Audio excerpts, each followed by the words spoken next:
We got my guy here, Mike Poole. I've known Mike for a little bit, so let him introduce yourself, and then we'll get right into it, Mike. So let's go ahead and tell the guys a little bit about yourself. Well, let me just first thanks for having me. We've been talking about getting this together for a while. Mike Poole, originally from Boston, Mass. Retired military. It was vehicle maintenance for 26 years, and then 26. Decided to stay here and retire, and now I do auto hobby shop on base. If you guys don't know what that is. Yeah, man. So like pretty much it's funny, man. Like I've seen you before. Like you were like getting ready to get out, and then I know you were right when I think I got back to the shop. You were in there because I think I got there and you were gone, and then you got back and I was gone, and then we both were at the same time. Yeah. And I remember you came. Like I remember the way I met you the first time was there was a guy that didn't like sign off vehicles after you damaged them. Yeah. And you came over there mad as hell one day, man, and like I was like, man, who's this dick, man? Like he's like, where is he at? Where is he at? You know, I don't want to mention the guy's name because he had a bunch of legal trouble. Yeah. And then I was like, man, you know, then I was just getting warmed up to Rich, which the first time I met Rich, I'm gonna have him one here. He's a kind of abrasive, which is cool because I'm abrasive as well, so we kind of get straight along. To the point. Yeah. And then I figured out what the guy did, and then like, you know, I met you a little. After that, you disappeared. I think you like went to another section, or I think I left again. And man. Then the next time I seen you, man, was pretty much the hobby shop, and it was like a total different person. Like all the military stuff was gone versus I know you had the all like junk going back. Yeah, in. For those guys out there who have, or gals who have any prior military experience, the transition to becoming a civilian is there's no like set timeline like, hey, in 6 months you're gonna be completely like normal again. My transition was a lot longer than normal. But I mean, was I a master sergeant then? He must have done something really bad to piss me off. For me to get up. Yeah, for you, like for you or something, come over there when you had like a shop full of troops. Yeah, it was basically. I know what it was, man. He was that particular week. Good memory. He had scratched 2 buses, like significant, like big scratches, and he parked them. And I'm like, dude, like it's not. You just sign $1,800 off, turn it in, tell him what happened. Yeah, it wasn't fraud, waste, and abuse. You were doing it within a mission. Yeah. And just like he didn't grasp the concept that he's not going to pay for it unless he tries to hide it or you know. A lot of times, you know, we got to be. I mean, it's government property, it's taxpayer money. Yeah. I just wanted the paperwork to get done correctly. Yeah. But I remember seeing you driving around pink wheels the first time. I was like, oh, who's this cat? And then they were like, yeah, he's seriously into drifting and stuff, and. You know, you see the cars on base. Yeah. There's 2 types. There's the really nice ones, and then there's the really crappy ones. And I never seen you in a crappy one, so I knew you were legit from the get. Well, I mean, I learned a lot about you after you got out, man. Like I say, as far as the music, and then like the dusters and all that stuff like that, man. Because again, like the biggest thing, what a lot of guys are saying about this podcast is there's like a human side to me, because the guys see the robotic, not almost robotic business side, which is like, let's get it done, state of business, and and they kind of like, oh, well, this dude doesn't have fun. There has to be. I think I'm probably one of the older people on this podcast thing. So, with age comes wisdom, and it really does, and people skills. So people may see me in a wrong light, but they don't get to know me, and just like with you. If I didn't reach out to you in ways that I thought would be good when I knew you were going to start doing all this, I mean, it's important to kind of set that. So, then you get to know the person personally, and then you'll know right away. You cut through those layers. You running a business. You're your own business owner. You're a foreigner, and you're a gaijin. And so, and we deal with a group of select individuals that can be real spoiled and want things, and they don't really understand. Hey, I don't care. That's definitely I was gonna ask you, man, because I'm 36.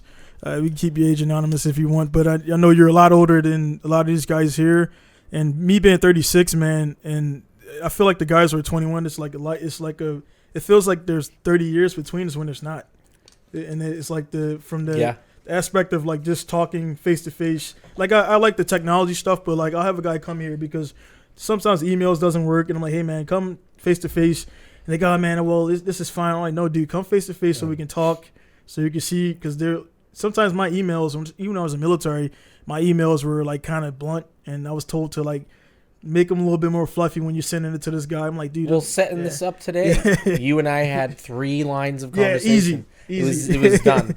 You gave me a heads up we were going to be doing it, and you said, hey, this is what I have available. Yeah. You had 2 separate times, which I thought was cool.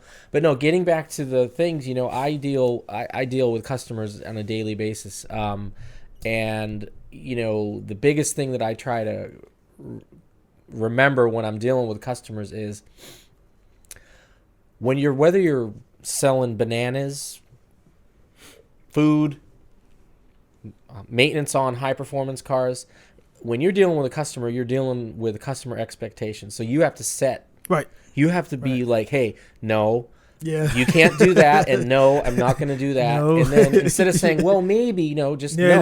And then, hey, it's going to take this long, it's going to cost this much, and we'll get there. And it's going to take this long. And then once you put that out there and they aren't expecting any more, you're fine. Right. I always under promise and over deliver.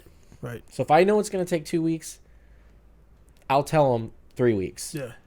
And then I got that week buffer. Yep. And then, I'm working on American cars and American bikes here. So the timeline for me and some of the stuff I work on is pre-World War II stuff. So I've got to build that time in. Gotta wait and all that stuff. So another thing, too, is, with managing people's expectations. I had a kid today with Jeep Cherokee. He comes in, hey, do you guys have a code reader?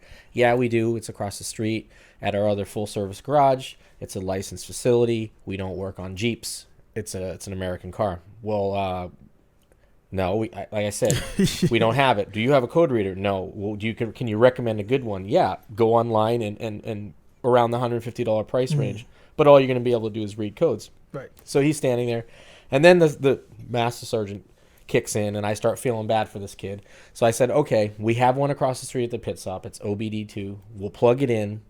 It'll take me 15 minutes. I'll tell you what codes it's spitting out. Then you have to go research those codes, and you'll be able to decide what you want to do. So he goes, okay. I said, I'll meet you at the pit stop, which is right across the street. So I get up, walk over there. He drives over there. I get there, and the code reader's being used by another mechanic. So I said, hey, it's going to be about 15 minutes. He's sitting in his car on his phone. I walked over there, had a conversation, and I said, it's going to be about 15 more minutes. He goes, well, I'm late for work. I got to go. Then why the hell did you have me walk across the street? Yeah. So that's exactly what you're talking about. Yeah, man. So you're talking about a 20-year gap. I mean, that kid will probably never get anything from me ever again, and that's a bridge they didn't want to burn because there's not very many people who work on Jeeps here. Yeah, first thing I do is I mention your name. I'll say Mike, and he's like, "Oh, the bald head guy, big guy's like, yeah, that's Mike, man."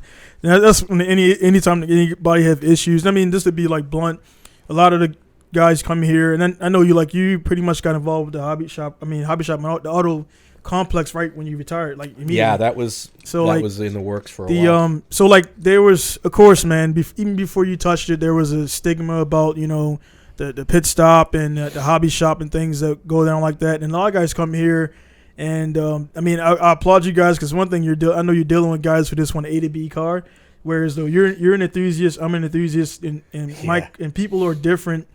Enthusiasts will spend the $1,200 or whatever it is to fix the car to get it to ride properly. Yeah. Versus like the guys who you tell them everything that's wrong. And some people have brought slips here, and I'm like, dude, look, actually, they'll bring it here hoping that I'll be like, yeah, man, it's wrong. Like, actually, dude, it needs to be fixed, man. That's a safety item. Yeah, we, owning your own business versus me having the support of, Force Support Squadron as far as, all the business side of it, But yeah, I mean, you're the face of the Pink Style, and I like to try to be the face of the auto hobby. Right. But yeah, I have a guy who, speaking of people wanting to go in and do it the cheap way, I have a guy with a Mustang. Yeah. The blue Mustang. Yeah. And the rear end's bad, and I told him that a year ago, and said he's in, and so and we're trying to advise him on what to get. I'm like, hey, dude, get an LSD. And so we were researching it, and he's like harping on a $400 difference. I'm like, spend the extra $400 and get the right one. But yeah, because I would spend the extra $400 in a heartbeat. Yeah. Versus going with a lower, but that's getting back to what you were saying, get cars from A to B. Yeah. I deal with people all the time, and they're whoa, it's $400 for brakes. Yeah, they're your brakes. Yeah. It's like, because most people don't account for the bleeding. If you like another thing too with brakes, man, it kind of is like not a scary thing, but when you get to it, it's like hopefully they're not seized. It's a 15-year-old car. Yeah. Okay? The slide pins, everything. Yeah, and it's like with the saying, good tattoos aren't cheap and cheap tattoos aren't good. I got a mixture. Yeah. Right. Yeah, and we've all had that one tattoo that we should have spent another $100 on, or we should have said, let's wait. Yeah. But yeah, with brakes, and so the A to B cars here, the average American car, the average person who has a car here in Japan that works on base, American, is 15 years old.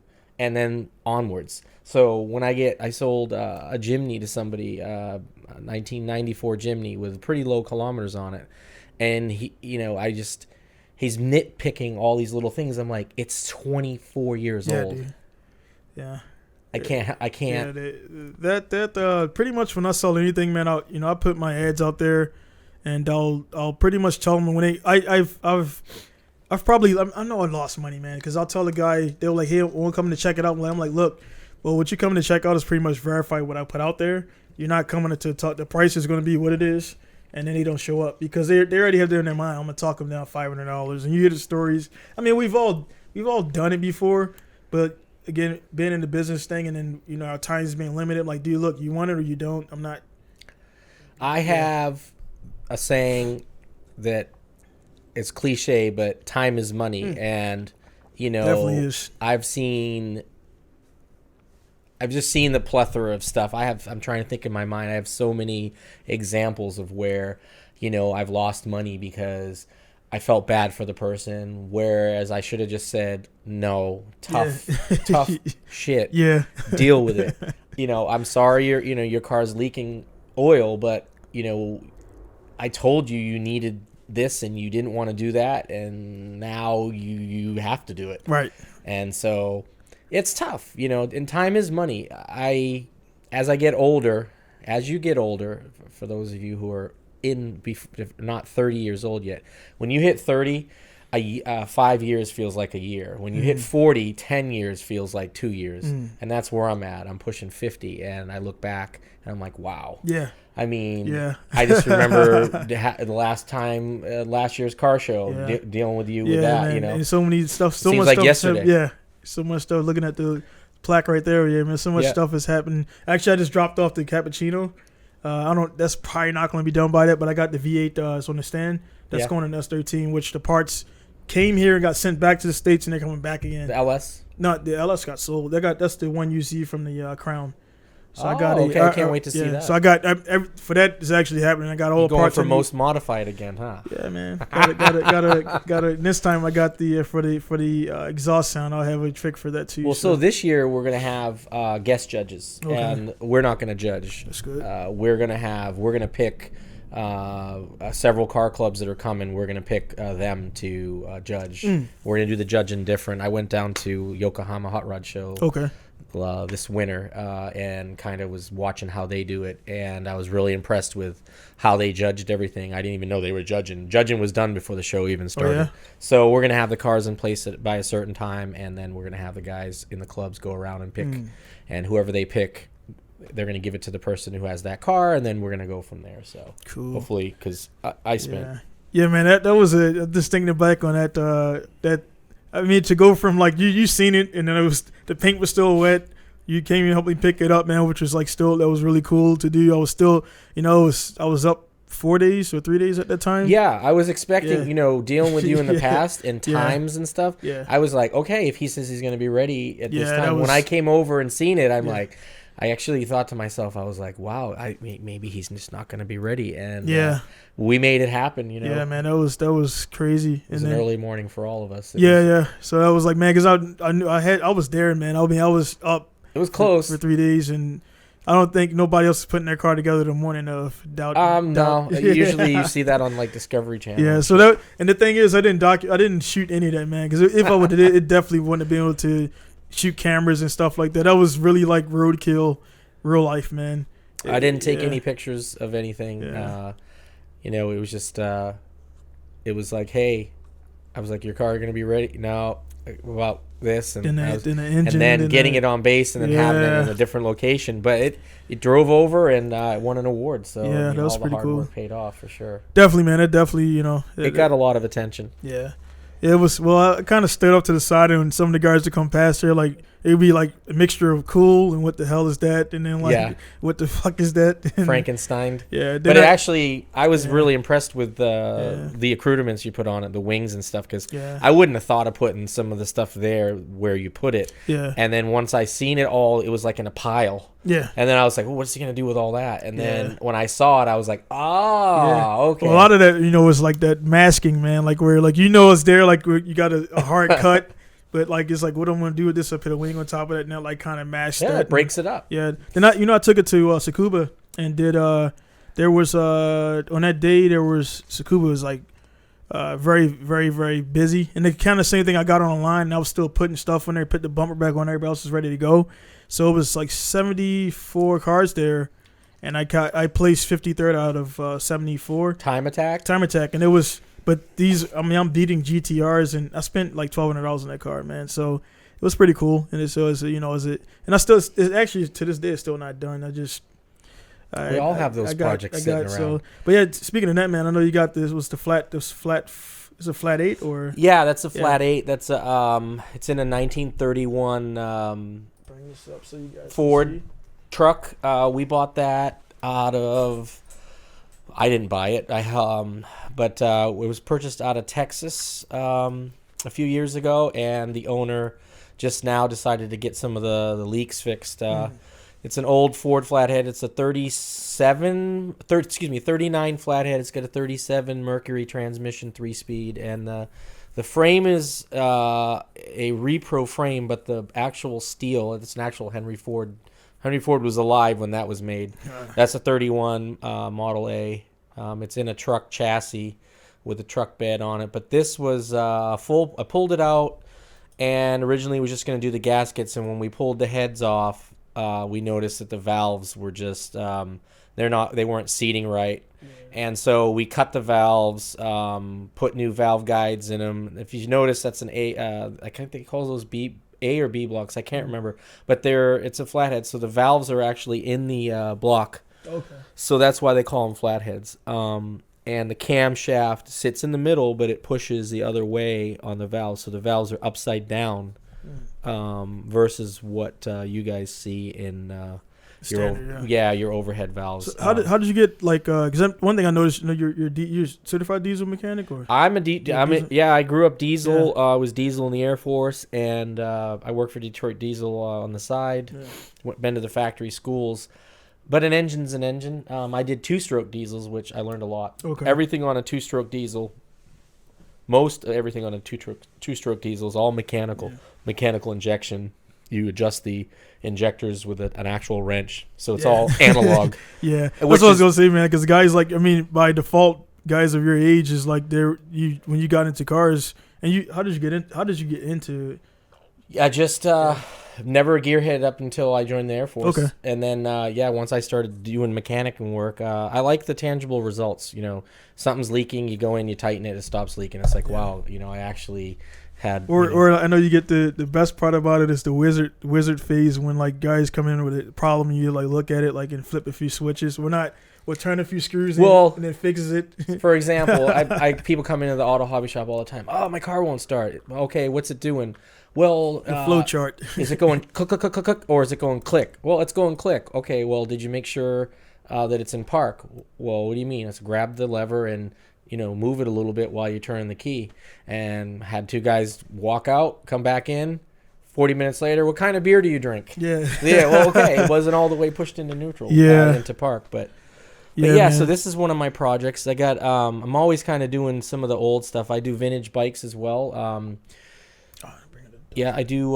So I raced with Dusters Racing. That's my panhead there. That was actually in Hokkaido. We raced up on the sand. We do... Dusters Racing Club was established in 1962, affiliated with the base, and then it kind of dissolved. We took it back over. So we do everything from 1975 and earlier, and everything has to be as original as it can be. This year here, we just got back from Fukushima last weekend. We raced... What part? Sky Park. So because I was down at the beach, I was at the beach. Yeah, I was out Saturday night, and I ran into some Kiwis and Aussies. That so we were in the same time we were down there. Yeah, I stayed in Fukushima city. Yeah, it isn't that shitty. It's city. It was actually really cool. Yeah. But we were racing up on the runway for the crop dusters, and it's drag racing, and they do it 4 times a year. So there was some bikes out there. They had like supercharged Hayabusas running, nitrous and all that. They were doing 6 seconds in the quarter mile, 6.5 seconds. I don't know if that's fast, but in a quarter mile. Yeah. So for a bike, and then they had some. We were in the V twin class. They had V rods with turbos and stuff. These are street legal. So these are all JCI street legal. They're pretty flexible on the rules. That's title as a 65. So this is one of the knuckleheads here. Yeah, you don't want to just turn the sound down. But that's a 1940 EL that we did a big bore kit on, big valves, light flywheel, and we were running about 14.7 in the quarter mile for a 1940 Harley. And that's running straight gasoline with a naturally aspirated engine. So it's kind of it's kind of hard to get to it now. So this is pretty much on your Instagram is Poole. What does it say? I can't see. Poole 2003. Right, so for the guys who are like checking this out, I'll definitely link this down in the description so you guys can check it out. A lot of cool stuff here, a lot of vintage stuff here and cool stuff. And just hang out and check out the stuff Mike picks up. So yeah, man. So like for us, like I said, you got into the cars via military. So like, what is? Because I mean, the thing is, we understand it's like nuts and bolts, and it all there's a flow chart. Is it doing this? No, it needs to do this. So but as far as you have if you had a preference, you had to choose. Like I mean, are you fuel injected? Carbs, a combination of both. Carburetors. Carbs. I mean. Being a diesel guy, you have the way diesels work is you have, I use an acronym METAP, meter, injector, time, atomized, pressurized. So that's something that you learn when you're in diesel school.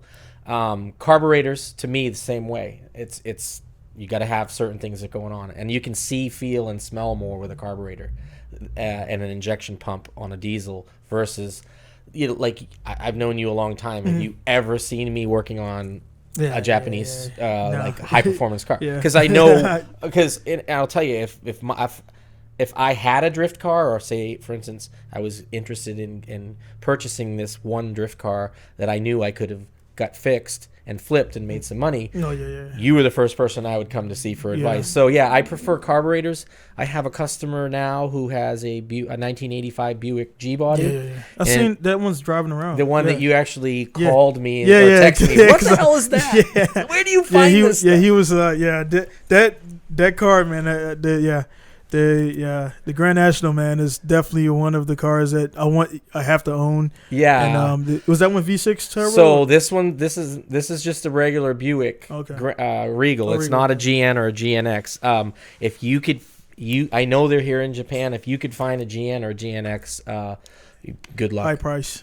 There is a Typhoon in Hachinohe, the red Typhoon, which is that engine. Your heartbeats next to pumpkins. So there's a red one out there. Oh, they got one? Yeah, I already asked. It's not for sale. Just like everything. No. Is it indoors? It's outside. It's red. The paint's pretty bad on it. But so I have getting back to the analog or carburetor. So I have a customer and he wants a V8. So I was like, "What do you want to do?" He goes, "Well, I want to put a V8 in it. And I was like, okay, do you want to go LS route or you want to go, he goes, no, I want the old school carburetor, the big manifold coming out of the hood, or we might put a T-type hood on it. So AKA no gas. I would much rather buy an LS from you yeah, or someone else who sells them in Misawa that's already turnkey ready. If I could get one and put it in, it would be much easier, but it wouldn't be as much fun tuning and doing all that. Yeah, that one I had, it got sold to the Power Group. This is a group of guys that sell, like, they do car parts. So odds are it's probably still, and I'll end up buying it back because it was like one of those. We all have those. I had to move it to, take care of business. Absolutely. And, it was sitting here for quite a while. But the thing is, I'm probably not going to buy it back because it's probably going to be triple the price I sold it for. Which is like $3K. I pretty much lost about $700 on it. Well, I remember we don't talk. We do a lot of stuff together, but we don't usually get the time to sit down and talk about stuff. But it'll usually be quick 1 or 2 lines. But I remember you saying to me, you were like, "Wow, I get it. Everything on this LS, everything on this LS is you undo this, everything's designed to change out on. The guys put them in dune buggies. They put them in." Anything you can put it in, you need horsepower and reliability. People are running the LS. Yeah, I didn't understand the hype, and then that one day, like I said, I sat down and I watched seriously, man, about 3 hours of like these videos, and I watched one video where the guy completely took it apart and put it inside of one video with no skip frames. And then the cool thing I seen was there's a gasket for everything, so there's no RTV wait time. Yeah. The cure time or the nothing. cam was just like you pull it out. Put it in and make sure your journals are good and everything, or like a guy said, like don't look at them. Just like if you can't see it, it's not bad or whatever. Yeah, well, that's not the way I would build it, but whenever I put a cam in a V8 because the distance is so long, or I put like a Jeep straight 6, I always put the cam in without the gear on it, and I try to spin it with my fingers. If I can't spin it with my fingers, then I'll put the gear on it, and if it doesn't easily spin with the gear on it, I pull it out and I check it. Yeah, and a lot of times you just gotta hone them out a little bit. I'm not sure if you're on the the Sloppy Mechanics. They just post some crazy stuff up there. There's a Facebook group where pretty much all the guys in the States that work at like Jiffy Lube, they got their backyard builds, and they do what they got to do to get it running. It's just amusing to me. Was like those guys they do some crazy stuff on there, man. We've been deployed. You have. I've done it. I learned a lot of things, early on in my career, being a lower ranking person, but being in the shit and having to get stuff done. And having supervisors that trust me. 90% confidence, 10% competence. And then you kind of sort of, if the thing starts up on the ready line and it gets to the customer and does its job. But not in what you do, and now in what I do. I try to give everybody, especially when with the hot rods and old bikes, you want to give them something reliable. That's the biggest thing. Let's say if anybody say like how easy or hard it is, it's not hard. It's just the challenging thing is staying to your I set a specific standard when I open. And I stay to it. And the thing about it, there's times where like you get to the end of the month, like, hey man, I need this quick job or whatever, but I just can't. I'll scramble another way, sell some parts like a Soul LS to not rush anything, man. Because the first time you put that rush job out and it fails, and then they automatically trash your name, and it's like when you're working for yourself, you don't have that extra labor. So if you screw something up, you got to pay for it. You got to pay for it. Number one, and number two, you got to go back and fix it. So that's double the time. So if you're doing it. I mean, if you have a standard, but there must be some jobs you just don't take because that you're not gonna, like brakes. Do you do a lot of brakes? I don't do a lot of. Normally, if I don't schedule before, because one thing I want to see is I just want to check if it's not seized, because it would suck to get that schedule the guy, get the car in, and then like this calibers are seized. So what I'll do is I have them bring it in before that to do an inspection. A quick one. I'll do a chassis body or full body if I don't know the car. If I built the engine and everything, I kind of seen the car a bunch, and I'll say, all right, cool, bring it in. But if it's a new guy, some people don't like it, but I'm like, dude, I don't have a history with this car. It's 28 years old, and I already know what needs to be changed. So what I'll do is I have them bring it there for an inspection. Then I'll have a list. Then you can pick and choose what you're gonna do to themselves, or they're gonna want me to do. Right. And I don't force it on them. I just let them choose what they want. And then honestly, after about 15 lines, like, all right, man, you can just do everything. Yeah. And not to get them, but it's just that's what I offer. And it's just I don't like the I really don't generally when I do an invoice, what I quoted the guy is what it is, unless I get to it and I see like for example one time I had a guy came in for JCI stuff, sport car stuff, and I was scraping the exhaust off and they welded it together. I'm like, dude, I can't change. He had the cat on there, no cat. So I'm like, I had to like plasma cut that off just to get started. Yeah. And I'm like, dude, that's going to be like another 6,000 yen. And he kind of like, he was like, all right, cool, whatever. But some people, you know, you give them the extra price and they automatically assume you're trying to gouge or whatever. So, yeah. Well, I've had customers throw stuff at me. I've had people threaten me. Oh, yeah. You know, oh, you're lying. No, we ran out of gas. Yeah. The 8 oxyacetylene torch is out of gas. Yeah. We can't remove the muffler right now. We've got to wait. If not, we break those bolts, then we'll have to charge you more money. So I get it. Yeah. You know, but there's jobs too. Like I stopped doing brakes. There's no money in it for me. Yeah. You know, even at 50 an hour, there's nothing. There's no money. It's a 4-hour job if it's done right, and if I charge you $200, you're gonna look at me like I'm crazy. Yeah. Well, yeah. That's that's just speaking on that. Like I don't do just brakes. And I don't do just oil. I'll do oil in conjunction with a check or like I'm doing your engine build, of course. Yeah. Well, but I don't just do like I had guys pull like, hey, can I get an oil change? Like, dude, you got number one, you got on base pit stop hobby shop. The if you don't want to go there, you got Yellow Hat and all these other spots. Like that's what they do. They get paid for that. I'm not. I can't sustain a business doing oil. To be honest, no, I can't sustain this shop doing oil changes. I mean, charging $30 an hour. Yeah. Say for instance, you charge $30 for the oil change. Yeah. And on a GTR, if it doesn't have the relocation the stupid kit, filter and all that stuff. it's hard to get to. So it's an hour. Right. So you're not going to feed your family and keep this place open at $30 an hour. I had to explain it to a few people. They didn't get it, but it's like I'm telling them like one thing I picked up in the military when I had a good supervisors. They were like, you know, if you got to tell the customer no. You know, you can't use this UDI to move your furniture. Tell them like where they can go or what they can do, and instead of like just saying no and fuck off. Advise. So I do that, man. I'm like, well, I don't do it, but you can go here or you can go there. So like I don't just leave them hanging. Yeah, because body work for myself, cool, but no, it's a whole different stratosphere. I don't. If you've seen how I write, if you've seen my penmanship, you know I'm not a good painter. Although I'm kind of working on. We just got welding. The welding, yeah. So I'm making tables out of V8 engine blocks and things like that. Yeah, so that's just rattle canning stuff. But you know, I have friends that do tattoos for a living and that are artists. And if I need something painted or pinstriped, I'll just ask them. I'll get with you offline about that because I definitely I haven't got any ink in the last I know you got a substantial amount. I haven't got any tattoos in like the last 7 years, man. I just kind of know where to go. Focus on it and everything. How did you get in the tattoos? Well, these were all. I got all these. Well, you can't if you're listening to this podcast. Yeah.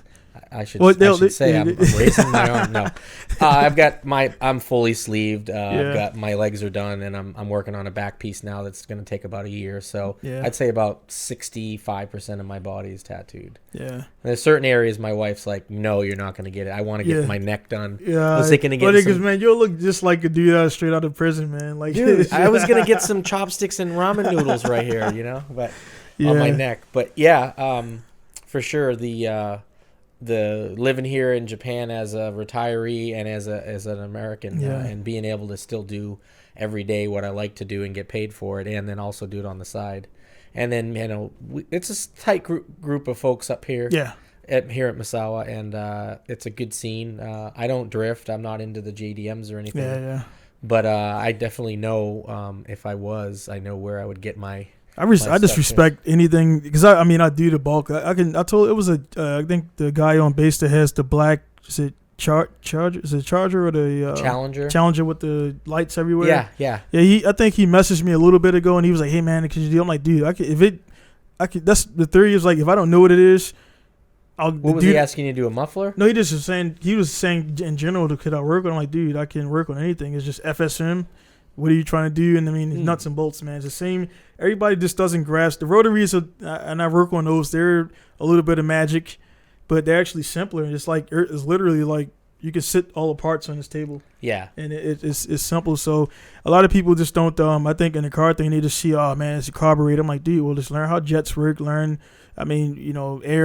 compression and all. It's just simple, man. I bought a 1975 Lincoln Town Car. It was sitting in a garage here, and it was had sat for years.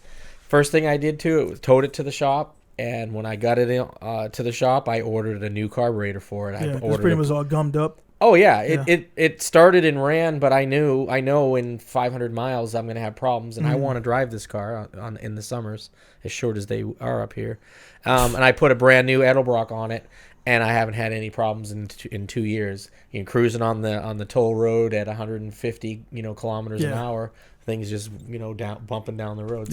Yeah. So rotaries, I wouldn't touch them, but I know where to tell people to go. Yeah, they're definitely, the thing about those, man, is it's so few parts that everything matters. Like in the piston engine, you can have 24 valves, maybe 2 of them are like kind of the valve stems are like, I had a car recently, valve stems were gone and it still ran. Didn't smoke or anything. It had the other 22. Yeah. And and those rotaries, man, if the apex seal goes on one of them, man, that's it. It contaminates the whole engine. Contaminates the whole engine. Then a lot of the guys here, I guess they get these RX-7s and they spend 15, 16K on it. Then they don't have the money to maintenance it, and they come here like, hey, how much is it going to cost a rebuild?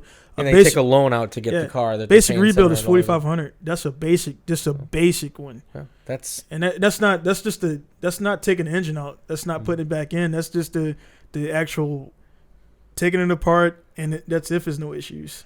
We have to be. The businesses will come and go. The businesses that are consistent, just like in a restaurant. Yeah. Businesses that are consistent. So if you're consistently priced high, but you're providing good service, people are going to come to you because those people who are charging less, they're going to go away because they're going to go out of business. Yeah, that's the one thing, guys. Like I've had people. I've been open 3 years now. It's crazy, and then like I've had guys who've been here for that time. They asked me in the first year, like, how much is it for this? Then a year later, how much? I'm like, dude, I look at the quote and I still have it. I'm like, it's the same price. Like, it's not going to go. It's actually going to go up. It should go up. Yeah, it's going to go up because your taxes went up. Didn't they? They'll go up 10% in October. So you're going from 8 to 10. That's going up. That's a hike. Yeah. So, So I don't know what the labor rates here are. I just 95,000 at a base, 95,000 yen. 9,500 yen. Not $9,000. To you guys out there in non-yen land, that's too cheap. Yeah. That's like $84 an hour. Yeah. Go to a tuning shop in New Zealand or go to one in the States or whatever, or even Tokyo, man. You're paying $100 an hour. Yeah. Those Top Secret is right? Yeah, Top Secret is want to say they're up to the reservation for major work is $10,000 to reserve, and that's not all inclusive to the job. That Mini I built a green Mini. I put a mild cam in it and did a bunch of work, and then it was having cold starting problems. So we were dealing with the factory and everything. So make a long story short, because the car, we shipped the car down and it's not running. It was $1,200 to tow the car to Tokyo. Oh yeah. And then the labor rate down there was at 10,000 yen an hour, and they charged him 4 hours to do a seal that that I would have charged $90 for. Right, and they're charging $400 for it. And it's like, what? Yeah. I need to start charging more. Yeah. Yeah, my last podcast I just told the guy the same thing, man. So you guys know I'm not lying. The guy it's June Auto, which June's been around for a while. The guy he put a turbo in it, but the turbo required the housing to be welded and clocked. Yeah, 45 absolutely. degrees. Yeah. $400 for it to cut and clock it, weld, and give him a sticker. Yeah. And then he went to the car show and was like, yeah, man, I got it welded by June. And he was so happy about the sticker. I'm like, dude, you could have got that done for honestly, if they came here and did it, I'm like, I probably would have did it. and it's not undercharging. I just would have did it for with the materials to cut it. Maybe, I don't know. Maybe Ichiman, Hassan, I got pretty thick skin, and the kid paid the $400. I have pretty thick skin, and nobody locally here has pissed me off that much. But I can give one example where, and I'm not going to say any names, but I got really insulted. So I bought an older 180 from the range. They had parked it out at the bombing range, and it was just sitting there. I think I remember that we belonged to It was a maroon one. Yeah. So the kid was never going to do anything with it. So I bought it, because I knew it had a driveline in it. And I knew that somebody would use it, right? So to make a long story short. Yeah, I knew the guy's dad of that car. Yeah. Yeah, we pulled the engine out and getting ready to sell it. What's the engine in that? It's CA. It's the CA NA engine. Yeah. But the transmission was there. It was a 5-speed, worth some money. And we pull it, and we start getting it out to the channels as for sale. And somebody offered us $100 running or not. I got really insulted. Like, I lost my temper. Yeah. And I'm like, and I knew who it was, and I know what they charge for the work they do. And here's the thing: is I was trying to teach one of my coworkers how to grift. If you want to grifting as far as making money on the side to fund your drifting. Say, look, here's a quick way for you and I to make probably $800 a piece. We'll go out, we'll get this car, you pull everything off, we'll sell the doors, you do whatever, you keep half of whatever you sell, I get the other half. And I fronted the $400. And he went out to somebody and, I got this engine for sale, 100 running or not. I was like, I don't want to swear on this podcast because this is Pink Style and I respect, Donnie and everything. Man. But, I was pissed. Yeah. I was pissed. And so a couple of my coworkers were like, well, you're overreacting. No, I'm not. Because I know what that guy charges for shit. And he's going to say $100 because he thought he could take advantage of you. Yeah. And that's what pissed me off more than anything. Yeah, that's the biggest thing, man. That's why, when I set a price, you wouldn't have done that to me. No, when I set a price, man, the one thing with me, man, is I'll say yes or no.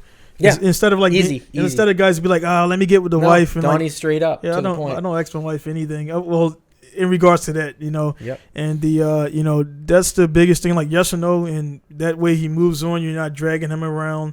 Because I dealt with that a lot, man. Like, dude, you either want it or you don't, man. Like, there's no like one thing. About the guys here, they're not proactive. They're more reactive.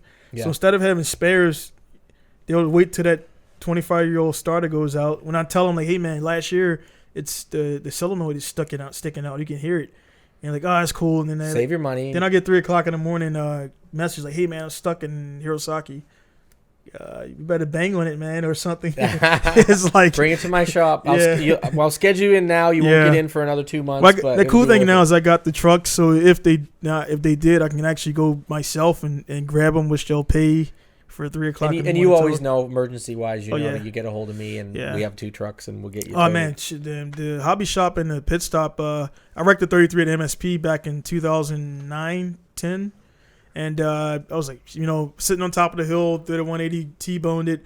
And at this time, Wyatt was working there. Yeah. And good guy. Yeah, Floyd had drove up there about an hour from wrecking. It was on a bid and back to my garage, man. Yeah. So those guys. So again, I just really want to kind of go back on the which I bring up right here, the auto hobby shop, because again, a lot of you guys just come here. You guys know who you are. I'm not gonna call your name, but people had came here like saying these guys are doing this and doing that and ripping people off or whatever, and it's like, dude, and then they bring it here, and I look at it like, actually that's about the same I would charge. Or so they're giving you estimates from our shop, and they'll bring it in like for they'll pre-JCI second opinion, and I'm like, look, man, it's a different thing. They got their things that they need to follow, and the biggest thing is they can't if they're going to JCI or approve a car for JCI. Because you guys do JCI in shop, right? Right. Yeah. We get inspected by the Amori City government. Yeah. So they don't understand. Like, if that car goes out unsafe, loses brakes, T-bones somebody dies or family dies, they're gonna go back to who maintenance that car last. Right. And that's when a lot of guys, even at Shock-In Center, those guys, if they check that car off, you know how there is, and they say this car is safe, lose brakes, T-bones, kills kids. It's over. Yeah. So that's why those guys do not care about. I used to try to be friendly with them, but it's like they like pass fail. Yeah, I tell people this all the time here in Japan. They're in Japan that aren't familiar with how Japan works. There's no gray area in Japan. It's either right or wrong. Yeah, it's either pass or fail. There's no this time, that time. No, it's either 10 centimeters or it's 9.8. There's no when I get out of the car, it lifts up. But yeah, we had a pretty bad reputation over at the pit stop. But I think it was mostly just miscommunication and the fact that people would bring a car in for a JCI and we would find a bunch of things wrong with it, like your brakes are bad, things like that. And then they would actually legitimately bad. Legitimately bad, rusting, seized, whatever. They don't care. The car's pulling, whatever. It's got a bad tie rod. They would take it down to JCI and it would pass because they don't check everything. Right. It's a 3-minute inspection if you're lucky. Right. And then what you're supposed to do when you get back from there is get it certified at a garage. Right. And then you get that second sticker in the window. But, I don't work over at the pit stop anymore. We are the same facility. I'm like more the ops for both sides. And then I run the craft side and the DIY side at the auto hobby and bringing welding up and things like that. But yeah, for those guys that are local that are listening, Donnie said it there pretty much. When we see something, he's gonna find it anyway. Yeah. And then plus, those I only do like performance cars. So if a regular car comes here, like I don't, because there's a different. It's just I want to maintain that I only do performance cars. There's between the pit stop and pretty much every shop here, that's all general maintenance. So there's Asia Autos. I could name. There's 100 of them. There's more of them that you can go there and get the stuff done. So I just want to set up, and most of these shops. They don't like performance cars because of the stigma that comes with those. Yeah, and I feel it sometimes. Yeah, even cars that they were performance cars and all the stock stuff's been put back on. I'm not a big fan of a lot of just the types of things that these shade tree mechanics are doing to their cars, and it's only in the way they drive too. It's only a matter of time. And it before some jackass goes out and gets killed. Yeah. In a 180 that is a piece of shit. I've had to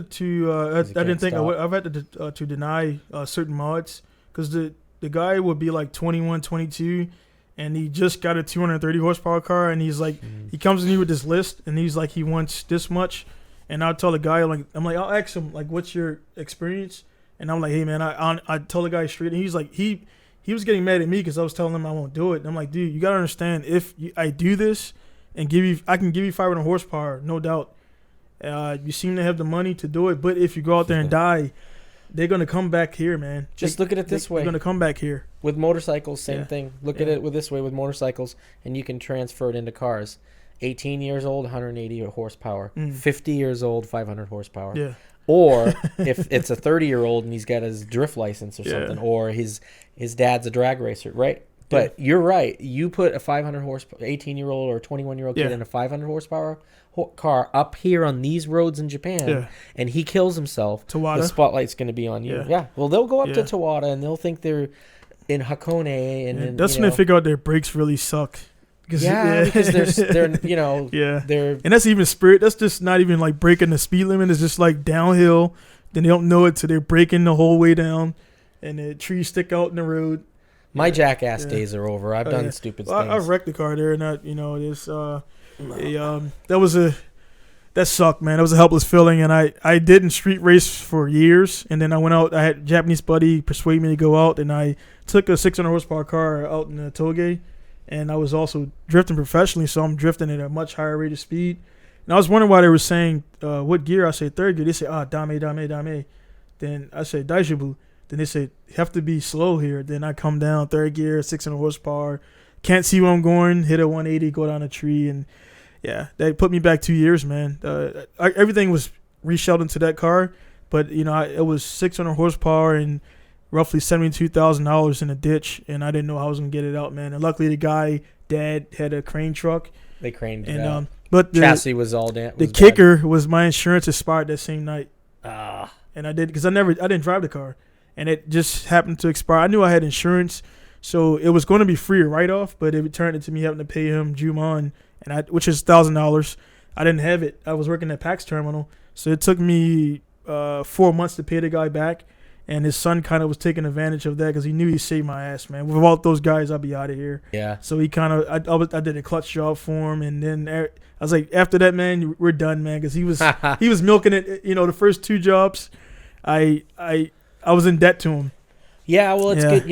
Again, the way that the Japanese system is. I work. I hang out hand in hand with with Yoshi from Wise Tattoo, and we got a pretty small group of guys, and he is a complete otaku, which is geek. He's a complete geek for knuckleheads, and he's pretty blunt with the people that are around him, and he's blunt with me sometimes. And somebody made a comment like, "Wow, did you hear what he just said to you?" And I'm like, "Yeah, but he's senpai, I'm kohai. Senpai is the elder, and kohai is the younger."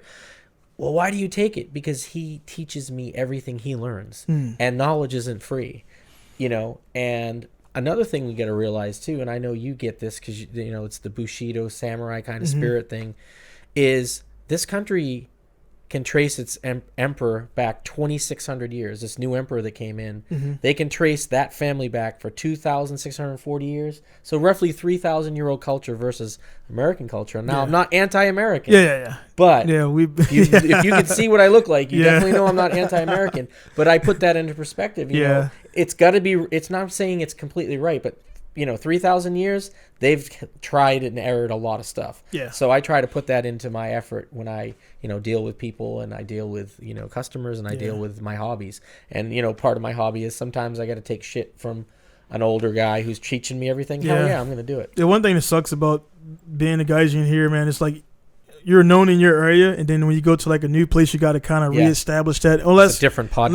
Unless you got totally. That is definitely like, we kind of rushed a little bit, so this is definitely one of many. We'll definitely have Mike on many times to promote things and all that. But what you're saying is, I get the feeling I'm walking around another town. People, when I walk around here, people know me. People know me, and they know, because if you could see both of us, you know what we look like. That we stick out like a sore thumb here, right? So, but I'll go to another town or something, and I get more so ones that are not anywhere near a military base. I get treated either really well or I get the cold shoulder. Well, you're pretty fluent in Japanese, right?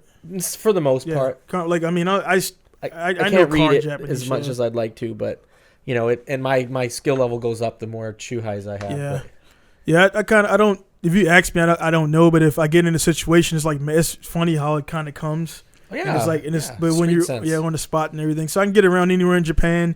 But it's like the one thing I see, man. It's like I've been in the magazines a bunch since right after the car show I was in the magazine to give it to Subaru. But the shop I've been kind of like no FaceTime. So when I go to these new tracks, the guys were like, oh, that's the dude. But the magazines had some issues where they would, and that's what I kind of got angry about the Japanese culture. Then Greg explained it to me. They'll make sure they'll keep you in your place as a guy. They'll try to write it where as though like they're more superior. So like this article right here, man, I keep pointing to it. I thought it was like a good article and everything is good. And then in the top left, there's a dude. That dude is saying pretty much he's a good mechanic, good driver, but his car always breaks. And I was like, dude, what was the purpose for that? He was nowhere near. He was not related to this article. He's not related to my shop. He's a buddy of mine, and then he had him say that, man. Like, it's like they like good, but you're still below us.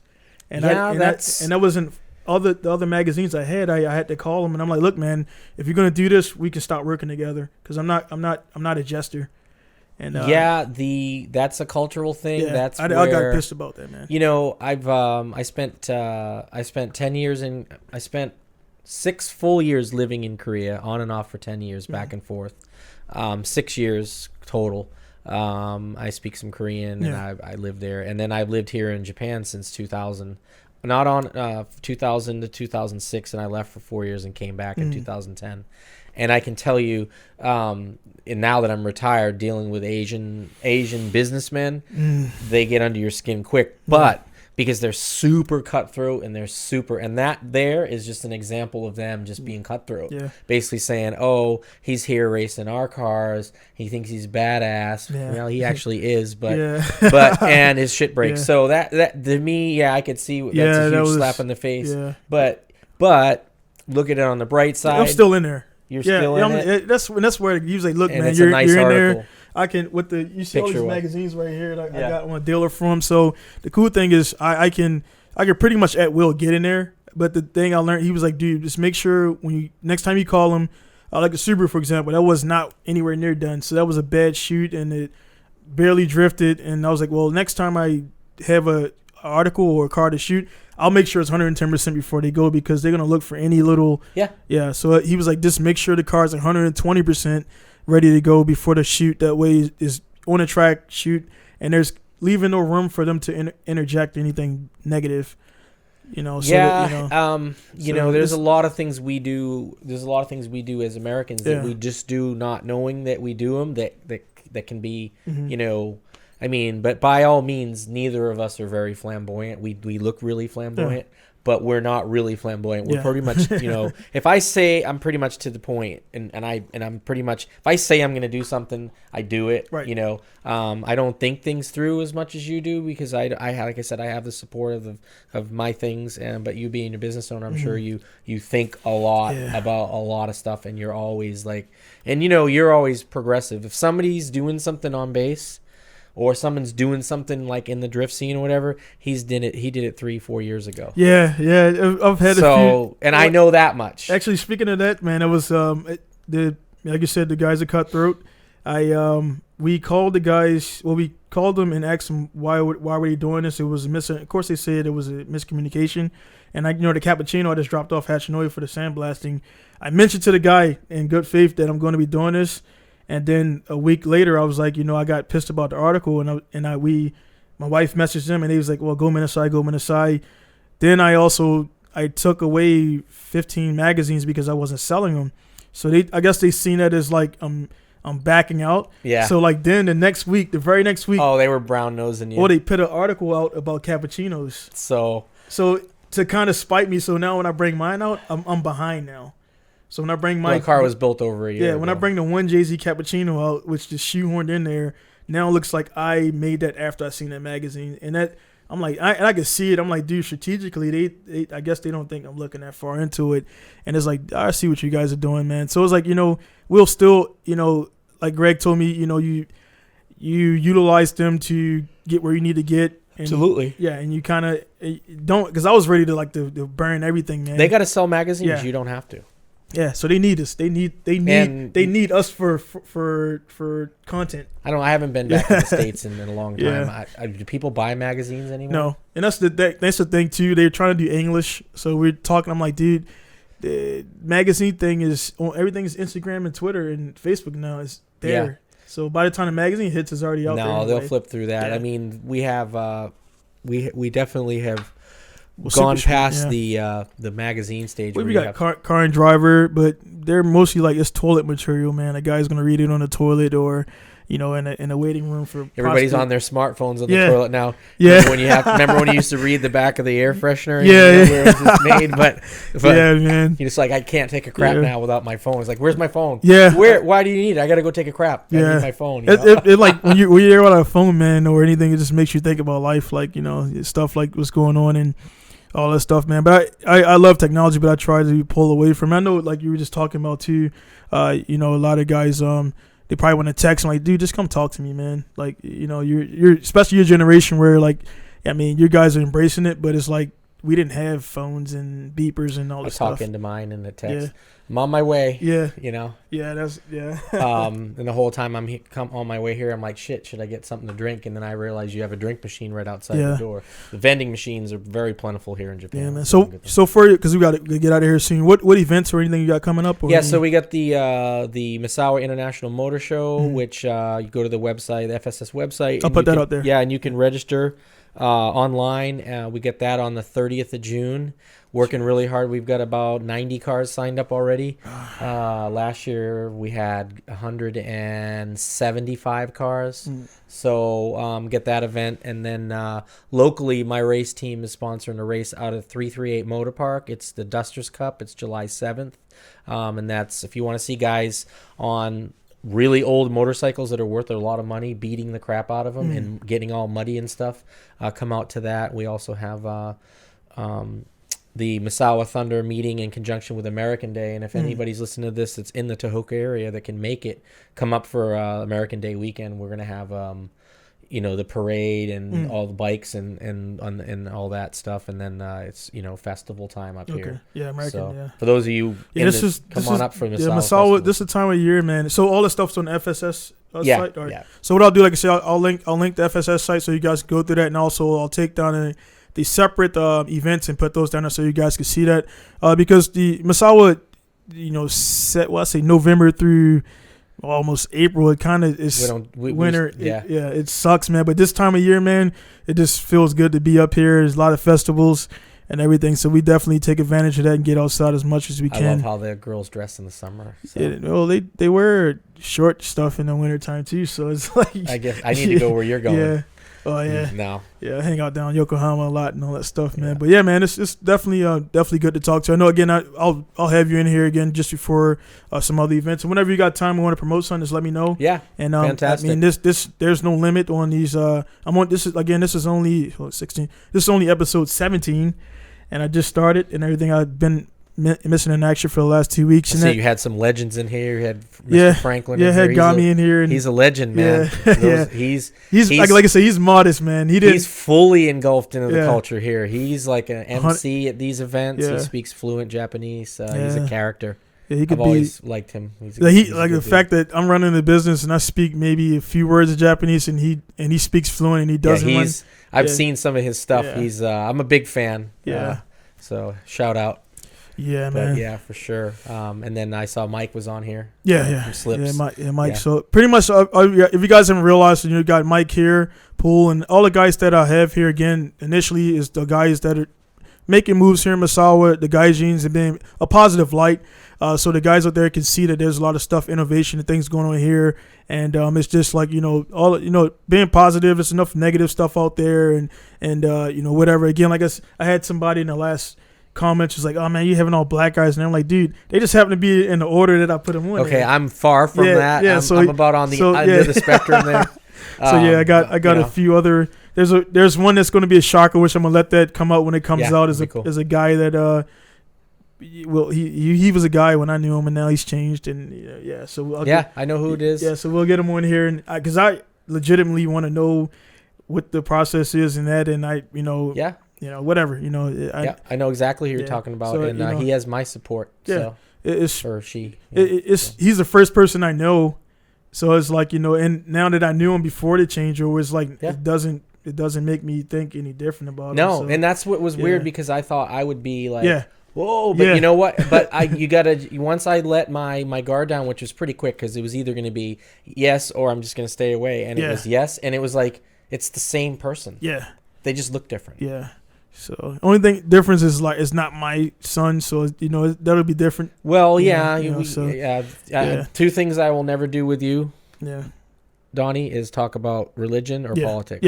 Yeah. The rest of the stuff we're good. Yeah. Again, that's kind of alluded to what we'll get to in the future. So again, you guys see that when it comes out and everything. So again, just want to thank Mike here for taking time out of his day. Very busy guy here, active guy in Misawa.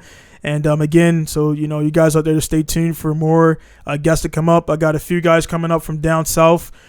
Still trying to maybe work on getting Daigo up here, Daigo Saito, and we'll see how this is going to go. And Robbie Nishida out there. So you guys out there looking around, Alexi Smith, all those guys down in the south that are really doing it. And well, not south. Sorry about that, Greg. The I guess you call it middle of Japan, Kansai, Kanto, Kanto, Kansai. So or Tohoku. Yeah. So the south is Miyazaki and Fukuoka.